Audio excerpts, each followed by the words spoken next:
Fala pessoal, estamos ao vivo em mais uma super live do Aliança pelo Brasil, né? Enquanto o pessoal vai entrando, lembrando que os deputados aqui também, vários deles divulgando nas suas redes sociais o link para você poder acompanhar essa live, que trata, obviamente, da formação do maior partido conservador de direita do Brasil, o Aliança pelo Brasil, mas também fala de pautas da atualidade, cenário político.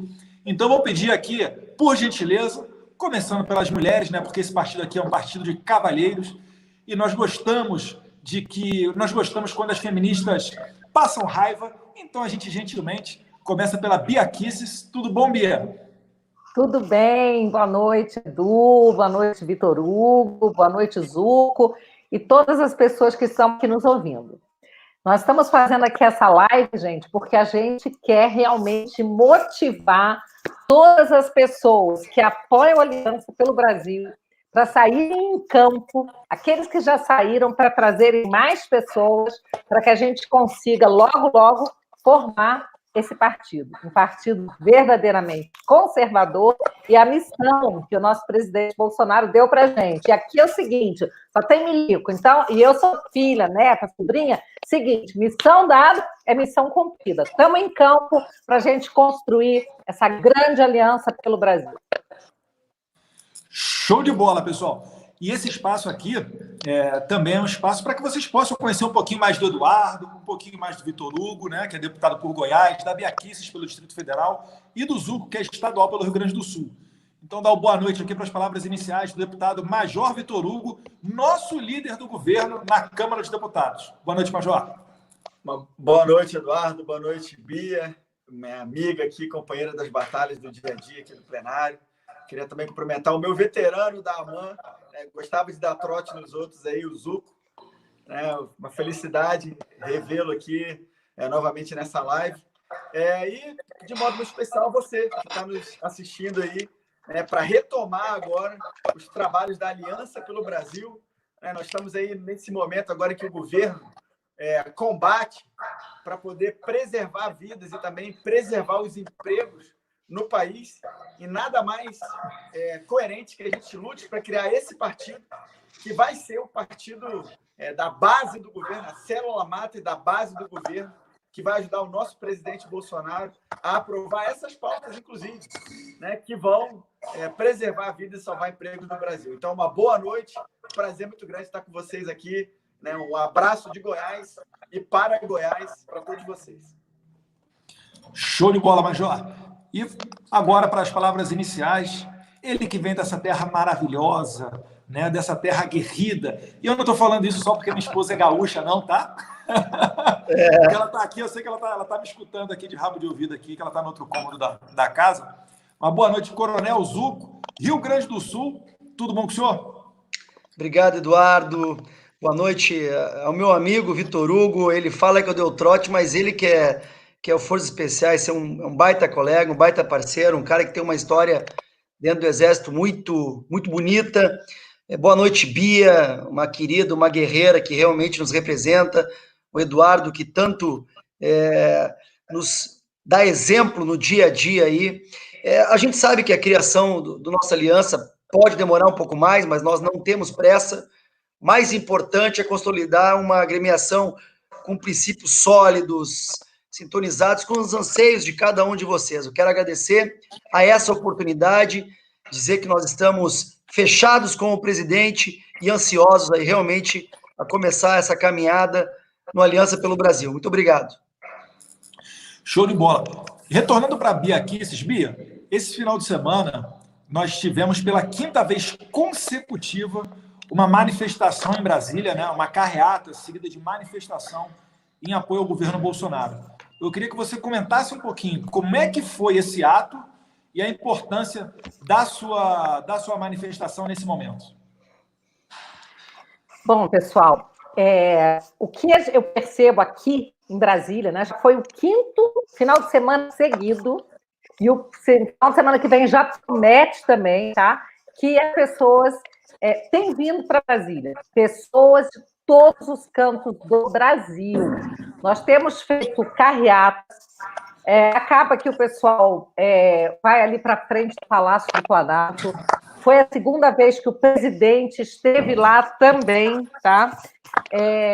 E o que a gente percebe é o seguinte: as pessoas estão indo para a rua para apoiar, deixar bem claro que o povo brasileiro apoia o presidente Bolsonaro, o povo quer que o presidente possa governar no momento que nós estamos vendo os nossos direitos e garantias individuais sendo violados por verdadeiros tiranos, governantes de estados, né, governadores, prefeitos, que estão violando os nossos direitos fundamentais. Então, nesse momento, é importantíssimo o povo vir para a rua para dar o seu recado, porque vamos lembrar que todo poder emana do povo, mas se o povo ficar adormecido, o povo vai assistir seus direitos serem surrupiados, usurpados. Felizmente, o povo brasileiro despertou e tem sido, para mim, momentos de pura emoção. Estar ao lado do presidente, ao lado do Eduardo Bolsonaro, de tantos outros parlamentares, como Cabo Júnior Amaral, Carol Detone, Coronel Crisóstomo, tantos outros, o Hélio, nosso amigo querido Hélio Negão, tantos outros que têm se feito presentes aqui em Brasília para mostrar que nós estamos unidos para preservarmos os nossos direitos, inclusive o direito de voltar a trabalhar, quando nós temos aí já no mundo a percepção de que o isolamento não está trazendo o resultado que muitos esperavam. A Alemanha acaba de declarar que o lockdown não foi eficiente. Então, gente, o presidente estava certo desde o início, quando se preocupou não só com a saúde, como também com o emprego dos brasileiros. E certamente nós estamos assistindo tristes episódios de vermos pessoas morrendo já ou caminhando para morrer de fome, de subnutrição, de tristeza, de depressão, de angústia, brasileiros sendo presos por simplesmente quererem voltar ao trabalho ou quererem tomar um pouco de ar e um sol na rua, na praia, na praça, para se manterem saudáveis. Então, é na rua e nas redes que nós vamos mostrar a nossa força. Bacana. E, Bia, já que você tocou na Alemanha, vale ressaltar também que esse final de semana marcou... Alguém está com o microfone toda hora dando um barulho? Dá um mute aí no microfone para... Ou era o Vitor Hugo ou era a Bia Kicis, um dos dois. Abre o microfone só o Vitor Hugo para eu dar uma olhada. Abre aí. Agora tá. Então, acho que era o Vitor Hugo. Ó. Bota mute no seu aí, Vitor. Por favor. O meu estava fechado. Meu. Vocês estão ouvindo igual a mim? Um barulhinho? Será que é o meu? Mas olha só, pessoal, vamos lá.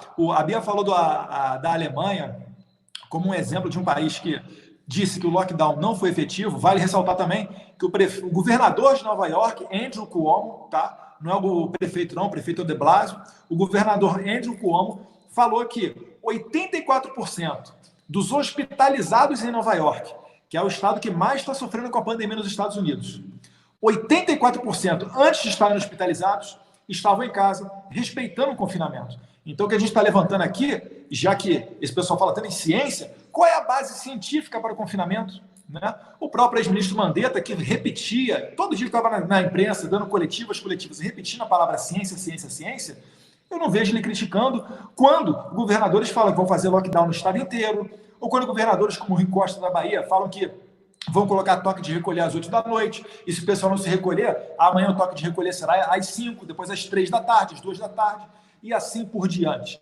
Então é isso daí que a gente está esperando. Enquanto que a cloroquina a gente está vendo que já tem resultados efetivos, e se Deus quiser, em breve, o governo federal vai lançar o seu protocolo com relação ao uso precoce desse medicamento e certamente salvar muitas vidas. E que, infelizmente, o governador de São Paulo, João Dória, lamentavelmente insiste em não usar o protocolo da cloroquina. Mas eu queria mandar agora para o nosso líder do governo na Câmara dos Deputados, Major Vitor Hugo, a seguinte questão. Major, muita gente chega para mim e fala da questão do trato entre o presidente e a Câmara dos Deputados, que às vezes está bem, às vezes está mal, mas enfim, nesse tempo de pandemia, a Câmara está trabalhando de maneira remota, tendo chamadas sessões virtuais. E várias medidas provisórias, principalmente, passaram por ali. Por exemplo, regularização fundiária, Corona Voucher. Fala para a gente um pouquinho quais as medidas do governo nessa pandemia que tramitaram dentro do Congresso Nacional, por favor.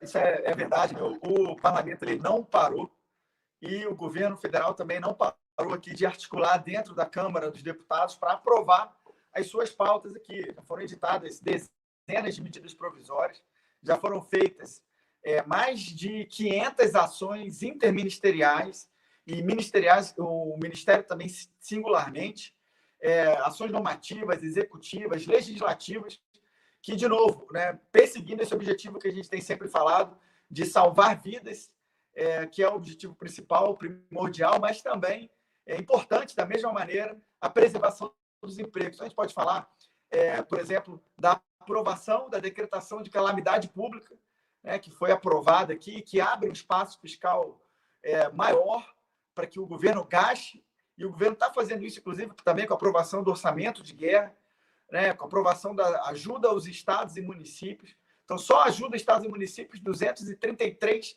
bilhões de reais, entre ajudas diretas e também suspensão de dívidas, está para ser sancionado aí pelo nosso presidente Bolsonaro.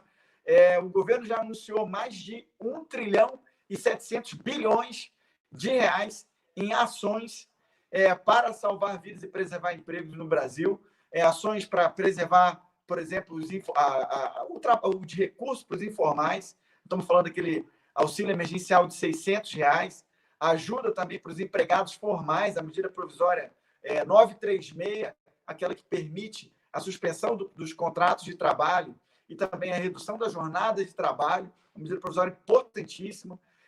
Aprovamos, então, uma série de pautas, e nesse escopo aí de 1 trilhão e 700 bilhões de reais, que vão ajudar as pessoas na ponta da linha, todos nós, de novo, a preservar a saúde dos nossos familiares, né? A preservar as nossas vidas e também a preservar os empregos. Então, é importante destacar que o presidente Bolsonaro está à frente, liderando esse processo, junto com o gabinete de crise, que tem como coordenador o general Braga Neto, que coordena os esforços, aí, por exemplo, de fechamento de fronteira, né? Estímulo para a importação de medicamentos e equipamentos de proteção, né? Desestímulos para a exportação desse material, né? Agilizando processos na Anvisa, controlando os aeroportos. Então, uma série de medidas, né? Construção de hospitais de campanha. Né? O presidente tem defendido a questão da cloroquina e outros remédios que podem nos ajudar a controlar essa epidemia aí na ponta da linha. Então, o governo tem feito, Eduardo, e Bia, e o nosso Zuco, nosso amigo, todo o esforço, e eu tenho certeza que nós vamos sair o mais breve possível, ainda mais fortes e mais unidos dessa crise.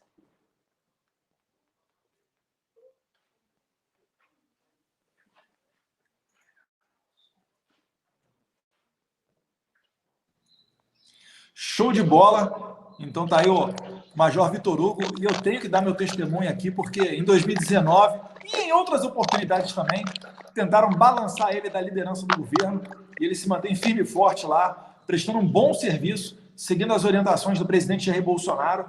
E eu sempre falo, né, o Jair Bolsonaro é um governo de ruptura com aquela questão da velha política, práticas de tomar lá da cá, enfim, é uma maneira nova de governar que não faz o presidencialismo de coalizão, chamado antigamente, né? Então, de toda maneira, a gente coloca adiante as pautas que elegeram Jair Bolsonaro presidente, e uma delas, certamente, se não uma das mais fortes, é a questão do armamento, Coronel Zuco.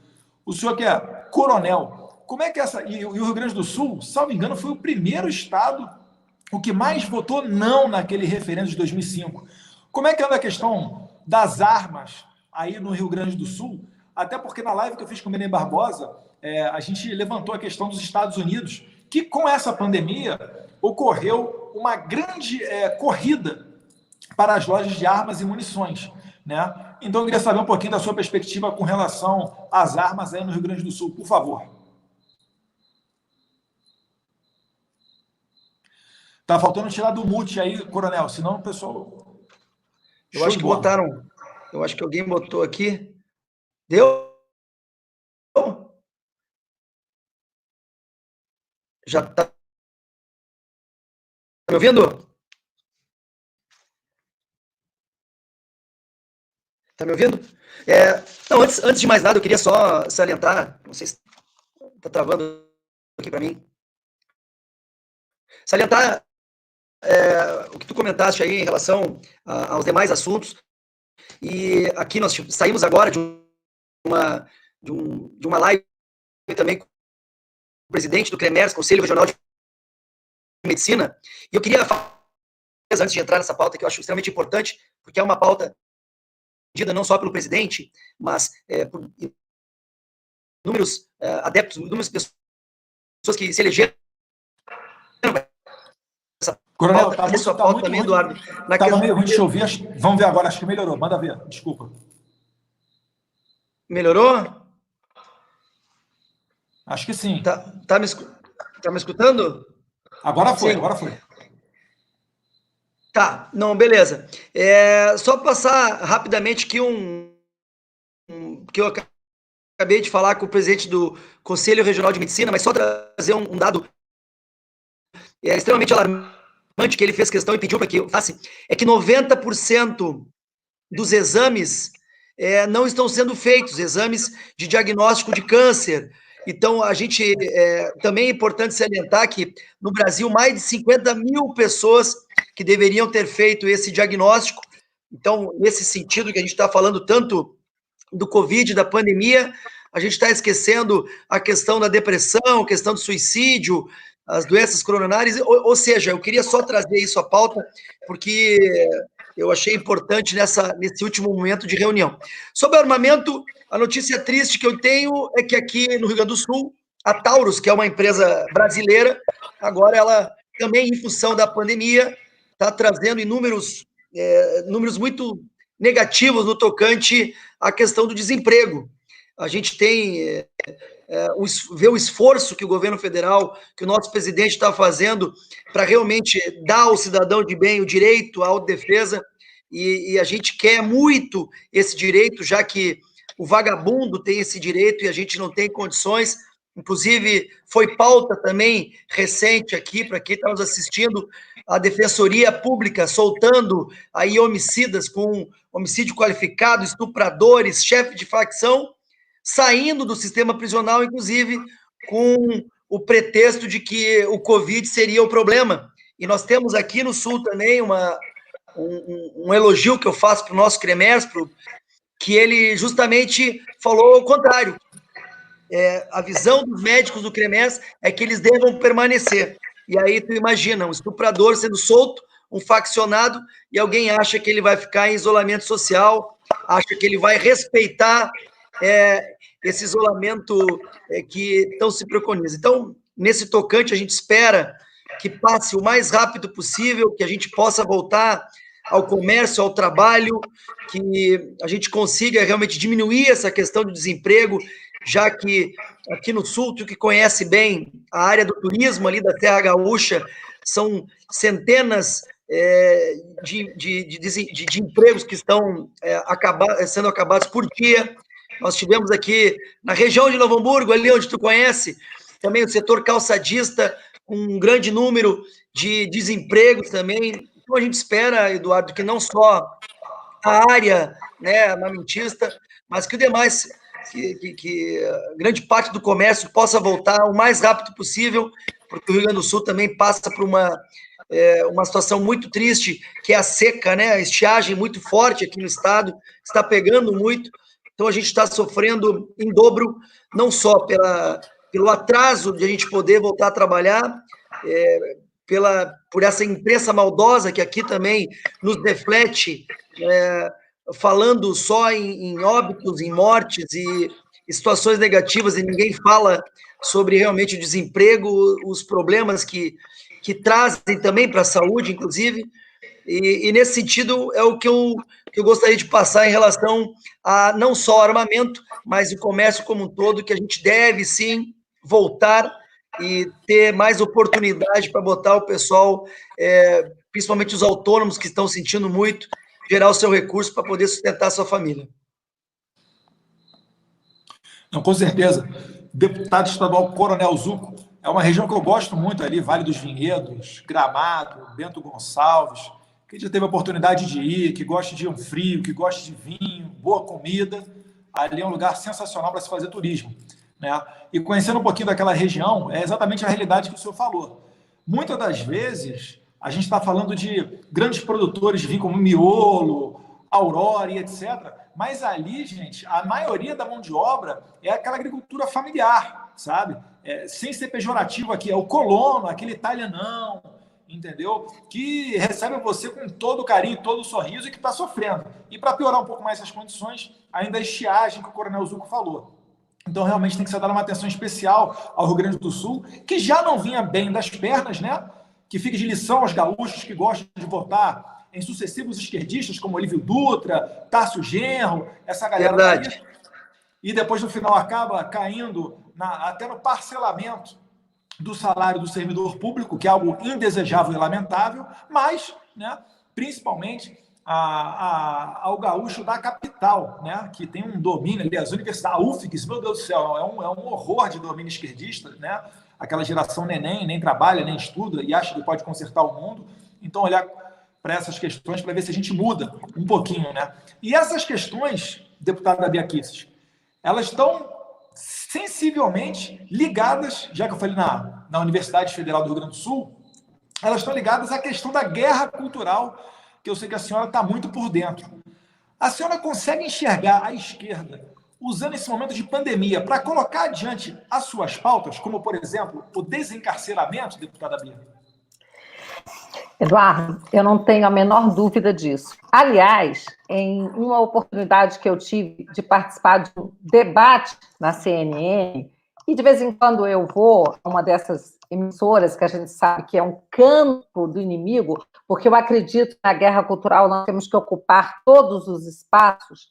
E quando fui lá, que eles estavam questionando o presidente da República, a forma como ele estava agindo, segundo eles, irresponsavelmente com a crise do coronavírus, eu falei, vocês chamam o presidente irresponsável porque ele quer cuidar, além da saúde, do trabalho, do emprego das pessoas. E o que dizer das pessoas que estão soltando bandidos nas ruas?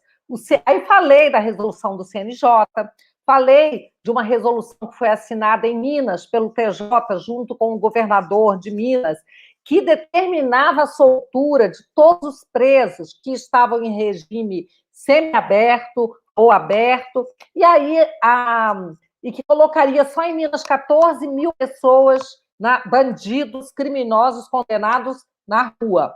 Bom, quando eu terminei de falar, a repórter da CNN, de forma desleal, quando eu saí do ar, desdisse, dizendo que ela estava recebendo informações de que só iria para a rua aqueles criminosos que não ofereceriam nenhum risco, pessoas que estavam já em regime aberto, já estavam em casa. Bom, pouco tempo depois, houve aquele episódio conhecido por todo o Brasil de um chefe de facção do PCC que foi colocado na rua e se escafedeu, desapareceu. Já foram 3 chefes do PCC que foram colocados para fora falsamente por causa do coronavírus, não é?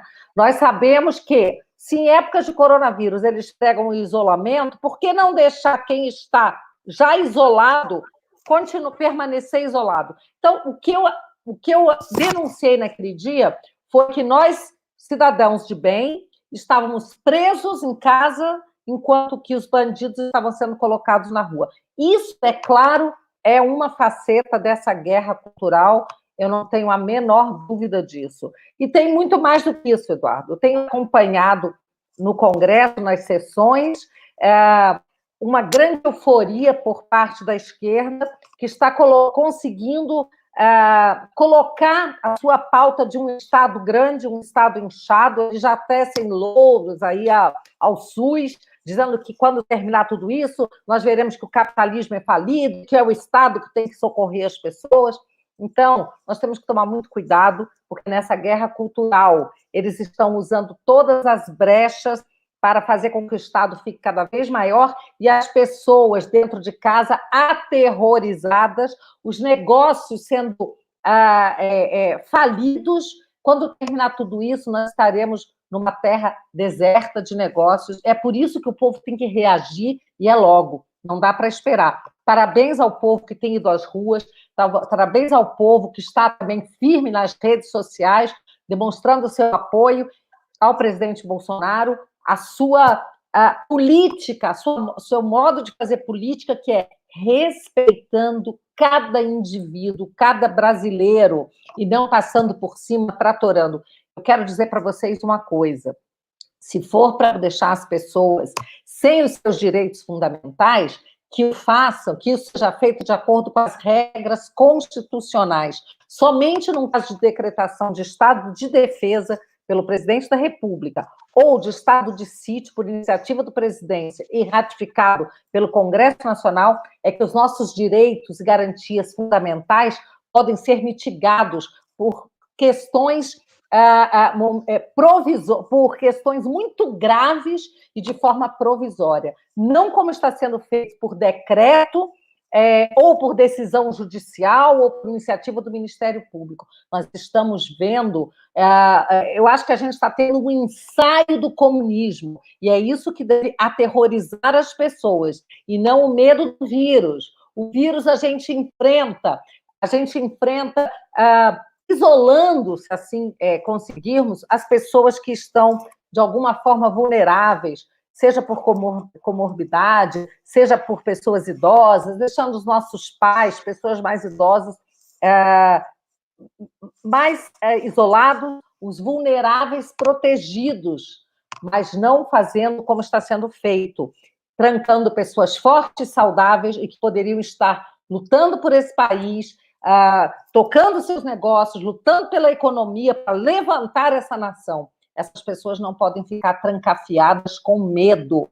Nós temos que ser fortes e corajosos e não nos tornarmos em pessoas que ficam se escondendo de qualquer ameaça. Isso não é ser um guerreiro, isso não é ser patriota. Então, nós temos que tomar cuidado no Congresso. Nós, como parlamentares, Eduardo, Major Vitor Hugo, Zucco, no seu estado, nós temos que começar a mostrar que nós não vamos continuar, de qualquer forma, nós não vamos continuar dando suporte para esses desvios que estão sendo feitos. Eu tenho dito que quase me arrependo de ter votado a favor da dispensa de licitação para compras nesse momento. Estou vendo a farra, tudo aquilo que o presidente Bolsonaro, com sua austeridade, com a austeridade do seu governo, conseguiu impedir, né, o dinheiro escoando aí para partidos, para políticos e pessoas desonradas e desonestas, eles estão conseguindo agora por meio dessa pandemia. Então, vamos ficar de olho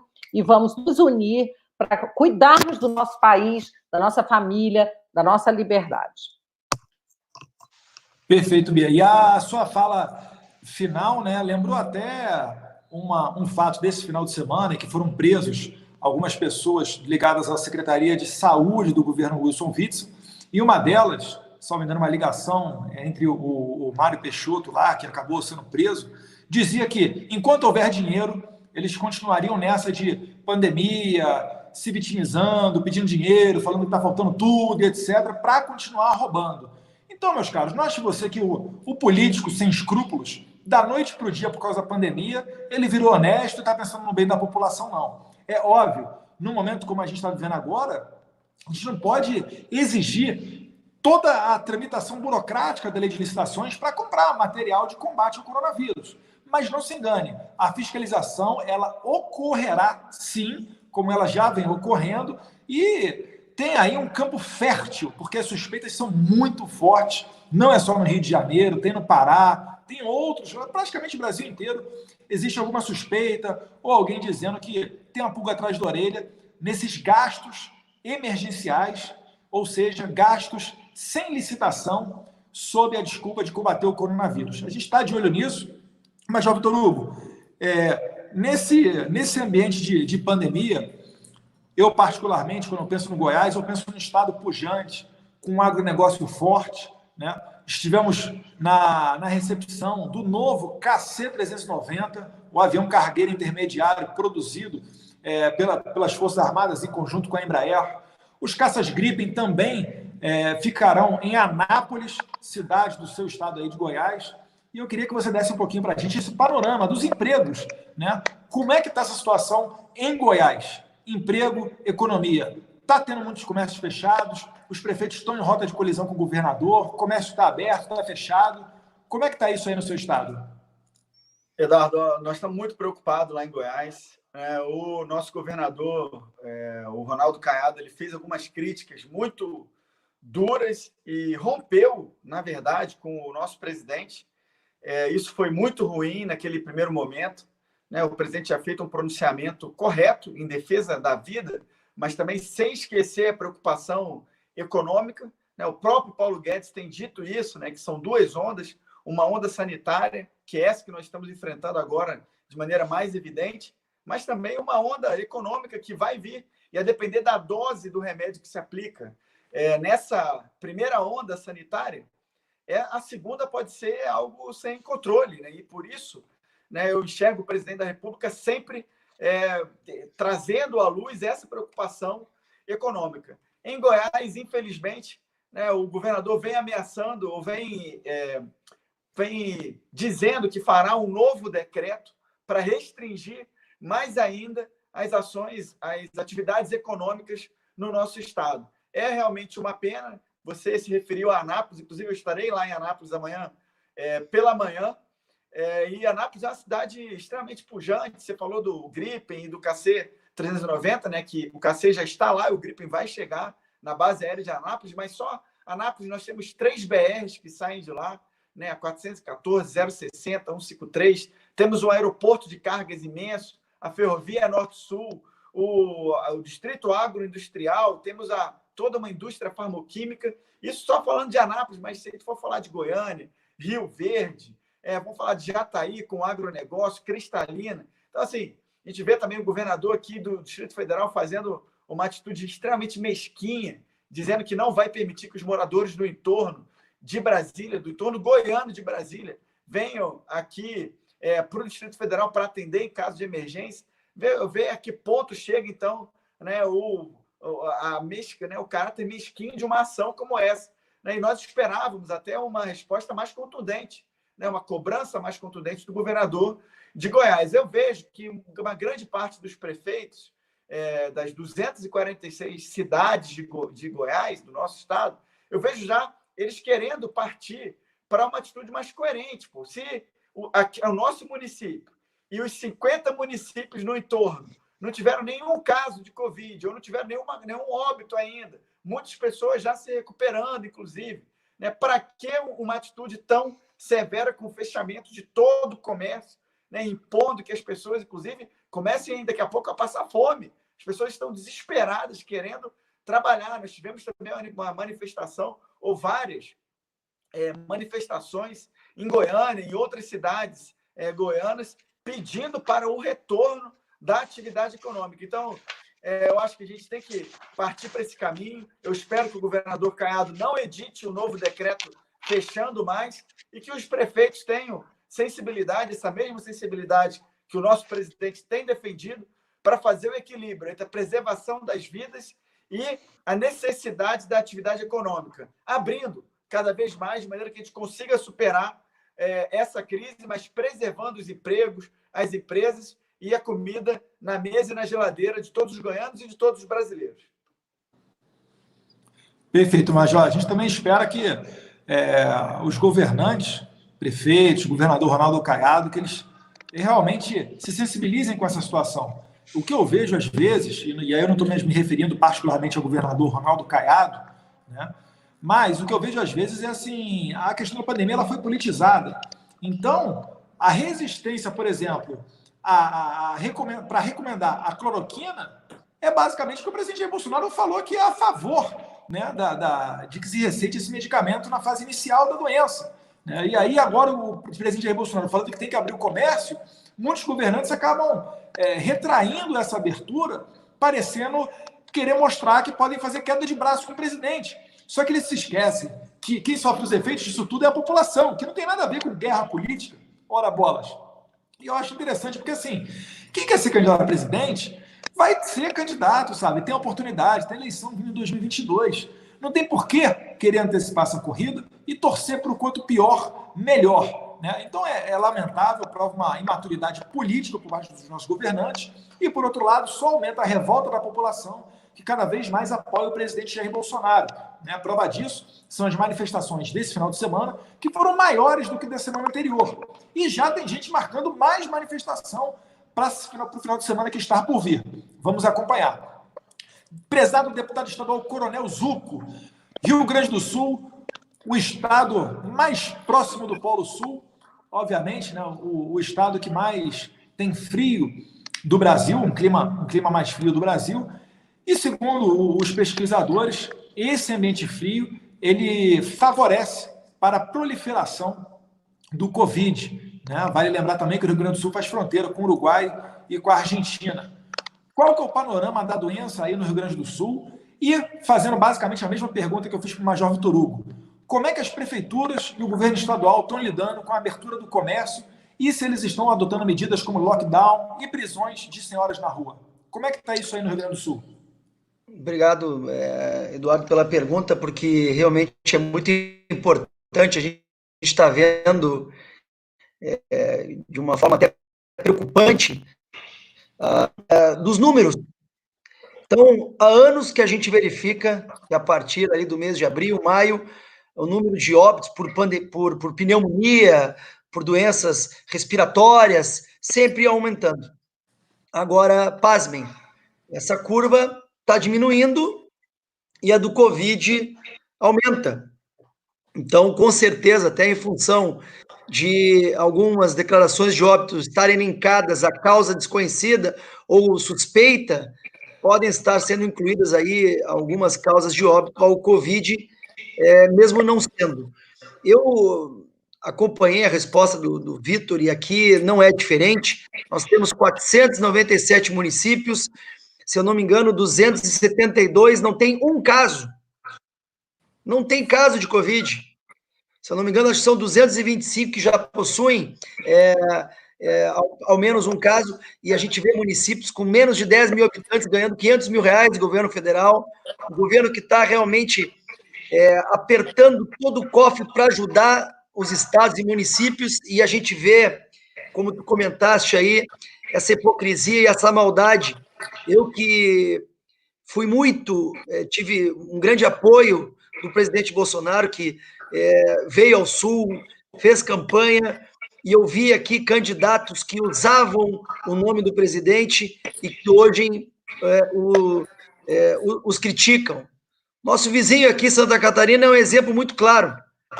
Governador que bradou em alto e bom tom o tempo todo a pauta do presidente, hoje é um que critica as ações do governo federal. Isso é muito triste, isso é desleal. Mas aqui no Sul, como tu comentaste, logicamente que o frio, a gente tem essa preocupação, porque normalmente nos meses de maio, junho e julho, a temperatura baixa, as doenças respiratórias aumentam, pode sim ter, mas eu acredito que mais importante é realmente que a gente agora volte ao comércio mais rápido, Eduardo. Como eu estava comentando, em todas as cidades, a questão do desemprego é latente, é grande. Os empresários, os pequenos empresários, a gente sempre comenta, né, que 95% da população do Brasil não tem condições de ficar em casa. Então, essa hipocrisia, fica em casa, é aquele cara que tem aquela reserva de dinheiro no banco, que tem condições de realmente manter essa situação atual. Então, aqui no estado demorou, a gente fez, acredito que no início até era importante, por ignorância, por desconhecer da doença, dos números, houve isolamento, ok, mas deveria se ter tido o entendimento da liberação do comércio, porque até 3, 4 semanas atrás, 75% a 80% dos municípios não tinham nenhum caso, e nós já estávamos no isolamento bem fechado. Agora, o governo estadual iniciou com uma flexibilização desse isolamento, utilizando bandeira amarela, laranja, vermelha, preta, no sentido de, conforme o número de infectados, a questão do sistema de saúde, mas também temos que levantar as mesmas bandeiras para a questão da economia. Está muito sério aqui no estado, como tu bem comentaste, a questão da estiagem pegou muita gente, nós temos mais de 350 municípios que declararam calamidade também em função da estiagem, e municípios que aproveitaram essa onda para declarar e aí nós estamos vendo esses exemplos negativos de corrupção, de superfaturamento, e aqui eu quero salientar o belo trabalho que a UCS, para vocês terem ideia, a Universidade aqui de Caxias do Sul, que está com um projeto que nós estamos ajudando, até eu peço ajuda de vocês, eles estão com um respirador que custa em torno de R$20 mil, tecnologia nacional, nossa tecnologia, enquanto a gente está vendo ali estados como Rio, São Paulo, pagando mais de 160, 170 mil um respirador. Então, a gente espera que tenha responsabilidade, serenidade, que a gente possa realmente ter uma volta à economia, como o próprio Vitor comentou, né? Nós temos um grande economista na frente do Ministério, um ministro da Infraestrutura também, que está louco para voltar a aumentar o número, né? A rasgar essas vias aí, que é o caso do Tarcísio, mas ficamos com a hipocrisia de alguns governantes que não só querem desgastar a figura do presidente, que não vão conseguir, como tu bem comentaste, cada vez mais aqui no Sul é um exemplo, cada vez que a gente vai para a rua, vai falar do presidente, ele tem mais apoio porque ele é a ruptura da velha política. Ele tem ministérios com pessoas técnicas, ele é simples, ele é uma pessoa humana, e eu realmente acredito fielmente que com a criação desse nosso partido, nós vamos cada vez mais ajudar a amadurecer. Parar com o Supremo também querendo fazer política, que isso é outro exemplo triste que a gente está vendo, de um poder independente se metendo na questão do executivo. Eu acho que vocês estão aí, devem cada vez mais sentir o quão isso é ruim para nós, mas se der tudo certo, nós agora, em período curto, teremos aí mudanças de cadeira importantes, não só na Câmara, como também no Supremo Tribunal Federal. Exatamente. Para quem não sabe, né, há a perspectiva aqui de aposentadoria do ministro Celso de Mello, salvo engano, no mês de novembro, e até o final do mandato, o presidente Jair Bolsonaro ainda nomeia um outro ministro para o STF, para começar a ter, né, um balanceamento ali das indicações presidenciais, né? Se nós pararmos para ver, hoje em dia existe uma predominância, óbvio, depois de tantos anos de Lula e Dilma, uma predominância de ministros indicados pela esquerda. Mas o que eu queria comentar, Zuco, é que eu gosto muito de comparar os dados com os Estados Unidos, porque os Estados Unidos é uma democracia sedimentada, né? É um país onde existe a transparência, instituições sólidas, então os dados são mais fidedignos do que em outros países, que inclusive algumas ditaduras chegam a registrar a quase inexistência do Covid, né? E tem idiota útil que ainda acredita nisso. Mas vamos lá.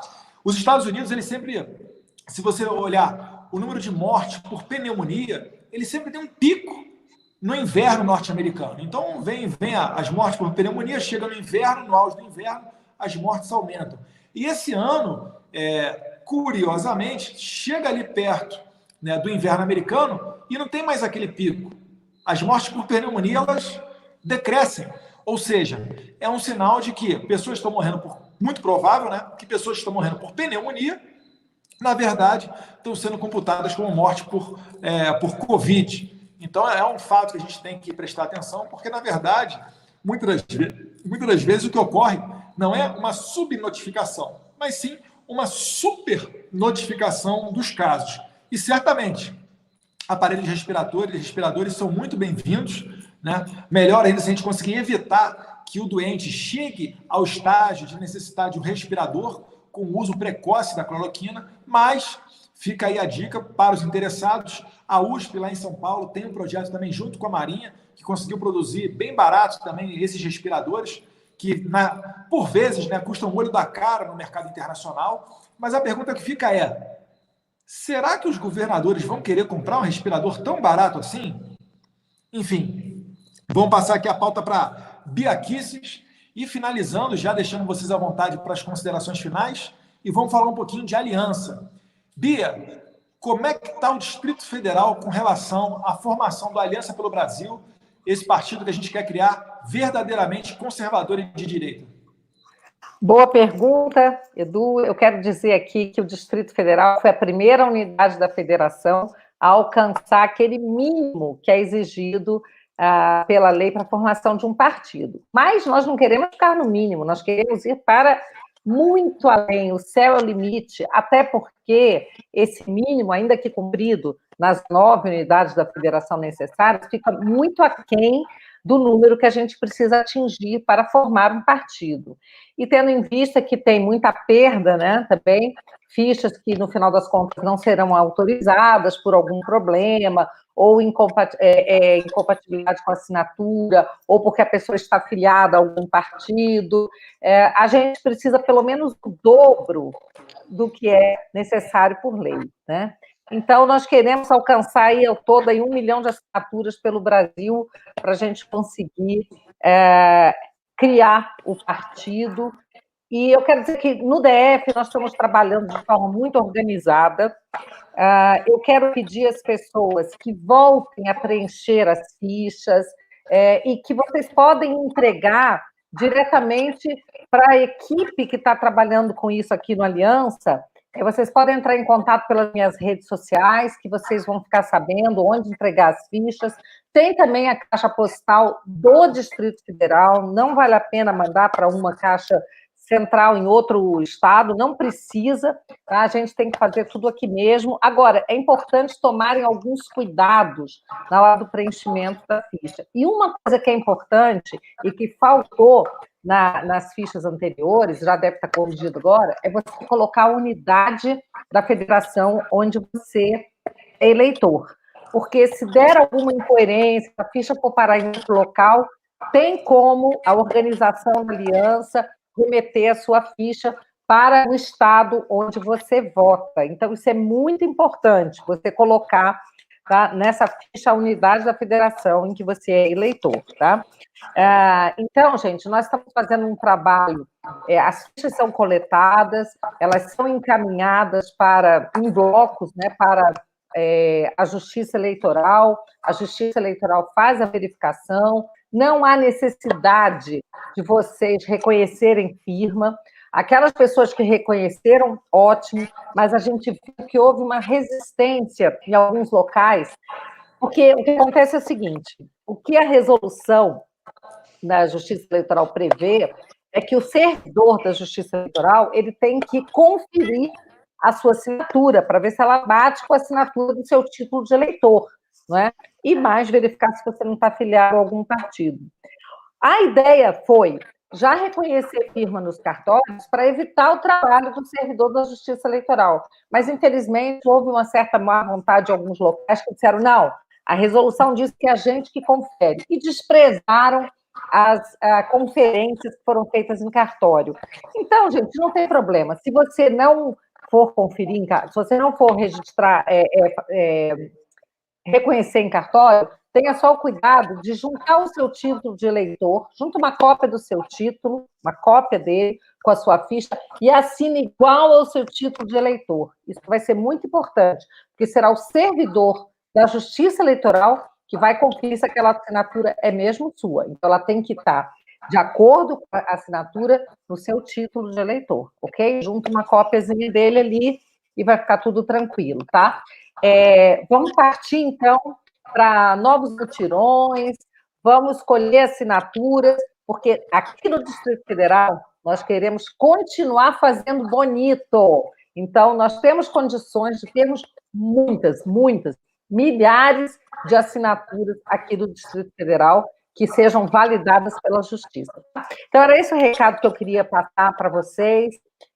Entrem em contato conosco pelas redes sociais, pelas minhas redes, vocês já sabem, é o @BiaKisses, seja no Instagram, seja no Twitter, pelo Facebook, é o Bia Kisses Oficial, tem o canal no YouTube também, que é o Bia Kisses, tá? Entre em contato, e eu vou deixar também um número no celular, que fica com a minha assessoria, que vai nos ajudar nisso também.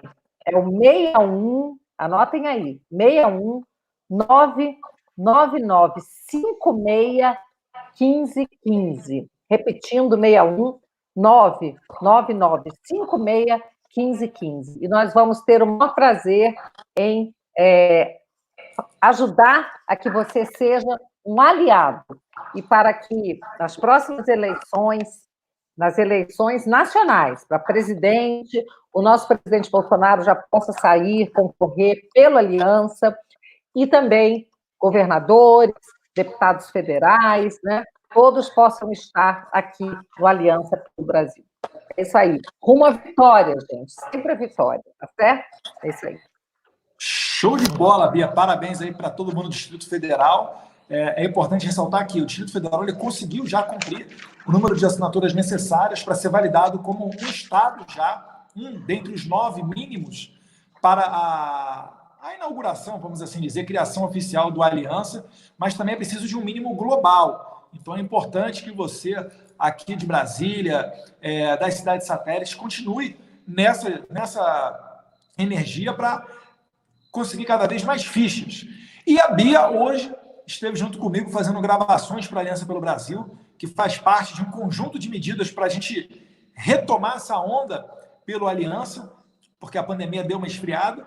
E o Major Vitor Hugo também esteve gravando comigo hoje alguns vídeos que a gente espera em breve colocar nas nossas redes sociais, mostrando para vocês o passo a passo e sempre orientando em caso de dúvida que acessem o site www.aliancapelobrasil.com.br.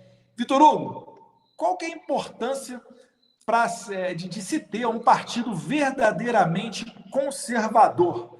Será que a gente consegue tirar algum exemplo através, um exemplo dessa importância, através da liderança da Joyce no PSL e a maneira revanchista dela de tentar punir os deputados bolsonaristas? Eduardo, você tem total razão, assim, o exemplo que você deu, né? Mas eu que convivi, né, com a Joyce sendo minha colega, né, eu líder do governo na Câmara, e ela merece uma medalha, hein? Ficava muito claro que ela já tinha uma pauta divergente daquilo que nós, conservadores, daquilo que nós, patriotas, né, verdadeiramente alinhados com o presidente da República, daquilo que nós defendíamos. Já ficava muito claro para mim. É lógico que naquele momento era difícil externar isso, porque poderia passar uma imagem de desunião do governo, de descoordenação, mas depois as pessoas vão se mostrando, né, Bia? Ficou muito claro.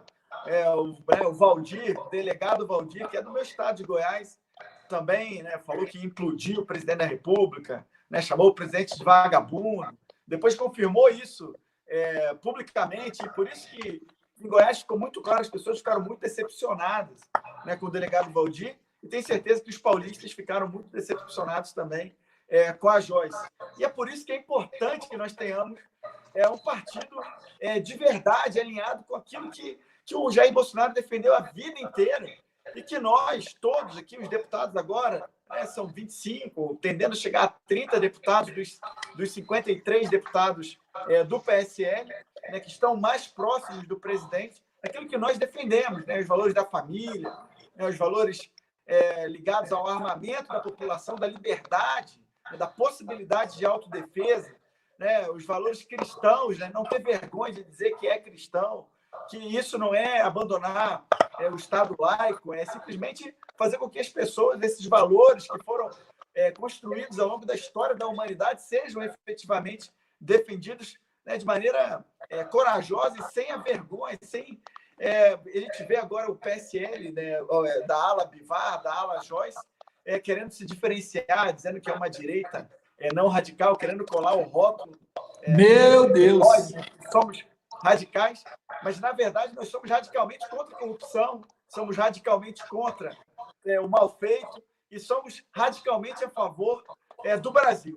Então, é importantíssimo, eu queria parabenizar todos os voluntários do Brasil inteiro e, de modo especial, de Goiás, pelo trabalho que estão fazendo para a criação da Aliança. Goiás está quase lá, mas nós queremos ir muito além da meta, queremos continuar, fizemos eventos em várias cidades goianas e vamos retomar esses eventos agora com um pouquinho mais de dificuldade por causa do Covid-19, mas nós queremos retomar para termos aqui na Câmara, no Senado, para termos o mais rápido possível um partido que realmente dê suporte verdadeiro às pautas do nosso governo Bolsonaro. Então, eu agradeço o convite para essa live. Para mim foi uma satisfação estar aqui de novo com o Zuco, com a Bia, com você, Eduardo, que nos inspira aí todos os dias nos combates, junto com a sua família.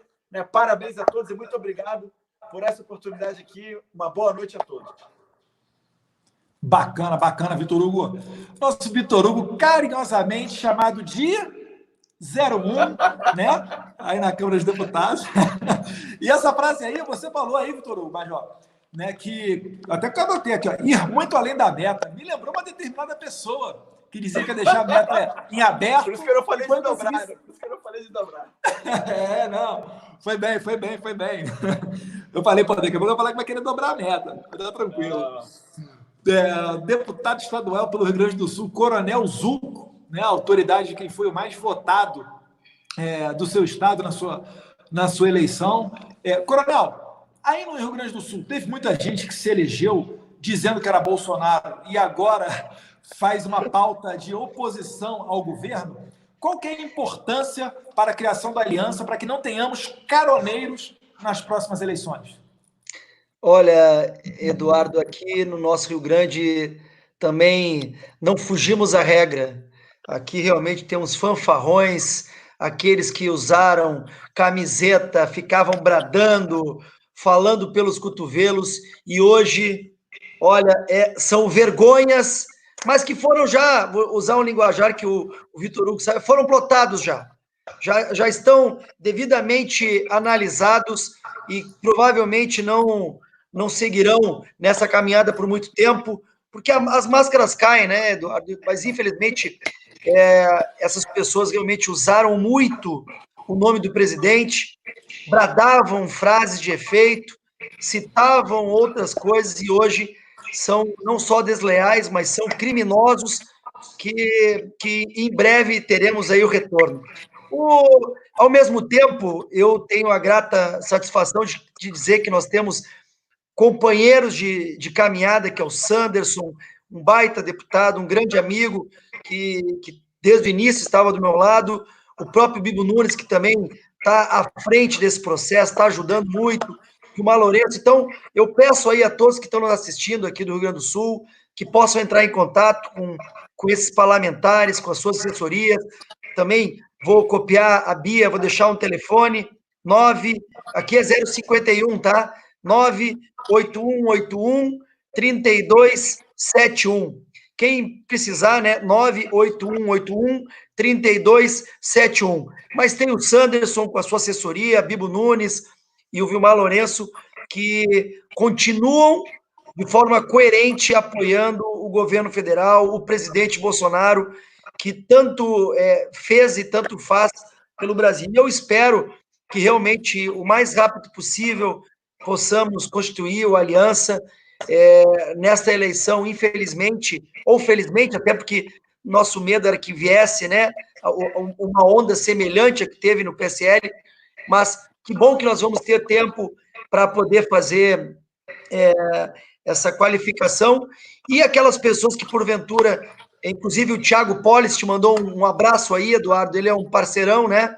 Essas pessoas que, porventura, vão participar desse pleito 2020, se assim existir, e que possam depois migrar para o nosso partido. O Partido Aliança, com certeza, vai receber ainda muita gente que, nessa eleição de 2020, vai ser eleito com as bandeiras, com a plataforma do presidente Bolsonaro. Então, é importante salientar isso, dizer que nós estamos atentos e qualquer determinação do capitão aqui, a gente toma uma posição de sentido e segue junto na trincheira. Obrigado pela oportunidade, ficamos à disposição aqui. Não, bacana demais. Mandar um abraço aí. Fala, Vitor Hugo. Se você permitir, só passar o telefone também, como ele, muito rapidamente. O telefone do nosso coordenador, quem está me ajudando na ponta da linha lá, é 612 DDD, para todos os goianos aí, 99293-3004. 99293-3004. É o Freitas. Até eu tomei nota aqui. Não, bacana. Mandar um abraço aí para o Thiago De Police, de Erechim. Cheguei a fazer um evento em Erechim, deve ter já uns 3, 4 anos já, né? Algumas lives já com o Thiago De Police. E até onde eu sei, ele está para se aventurar aí na pré-candidatura a prefeito da cidade dele. Faço votos de que dê certo, né? Um corajoso, um bravo, à frente aí da Brigada Militar do Estado do Rio Grande do Sul. E tudo de bom para ele. Excelente pessoa. Só complementando aqui, Zuco, e deixando claro para o pessoal, a gente tinha um temor muito grande que o Aliança pelo Brasil que ele fosse criado a ponto de participar das eleições municipais deste ano. Só que, se isso ocorresse, a gente ia ter um mês, ou talvez até menos, para fazer um plantel de candidatos, né? As chapas que concorreriam nessas eleições. E o medo é que a gente não conseguisse fazer um filtro de maneira que entrassem novamente caroneiros nesse partido que tem como líder o presidente Jair Bolsonaro, né? E eu acredito que nós não seríamos dado uma segunda chance. Então, o que a gente está fazendo nessas eleições? De maneira bem aberta, sempre que alguém, um político, um deputado, um senador tem um candidato, para que ele coloque em um outro partido, às claras, falando que, olha, somos aí a favor das pautas do governo Bolsonaro, concordamos com elas, e quando a criação da aliança vier, a gente migra para a aliança. Isso daí tem sido feito pelo Brasil inteiro sem problema. A gente sabe que o partido é secundário, o principal é que a gente tenha boas pessoas trabalhando pelo bem do povo brasileiro, mas fica aí esse registro, essa observação. E a mensagem aqui. Eu vejo muita gente, prezada Bia, Major Vitor Hugo, Coronel Zucco, falando que, olha, 2018 foi uma onda Bolsonaro que passou. Nunca mais se repetirá uma eleição como essa. Pois eu tenho uma visão diferente. Eu acho que depois de 2018, nenhuma eleição será igual. A internet ela veio com força para dividir, né, para ser um divisor de águas. E podem reparar, o brasileiro sabe hoje o nome de muito mais ministros do STF do que jogadores da seleção brasileira. Isso é um sinal de amadurecimento político. E eu não acredito que o brasileiro vai retornar a ser como antes, em uns tempos que a esquerda dominava as ruas, em que eles falavam que eles bem queriam, onde a gente não tinha voz, uns tempos onde a gente tinha que implorar ao jornal para publicar nossa carta na parte de carta dos leitores, e esses tempos aí são passados. Hoje em dia a gente tem uma participação efetiva da população brasileira, e certamente isso também será demonstrado com a criação do Aliança pelo Brasil, o partido mais popular de todos, que já vai nascer sendo o maior de todos os partidos. Então, com essas palavras, eu encerro aqui, agradecendo mais uma vez a Bia Kicis, do Distrito Federal, ao Major Vitor Hugo, deputado federal por Goiás, e ao deputado estadual Coronel Zucco, do Rio Grande do Sul. Obrigado, pessoal. Uma boa noite a todos vocês. Fiquem com Deus. Obrigado. Tchau, tchau. Valeu.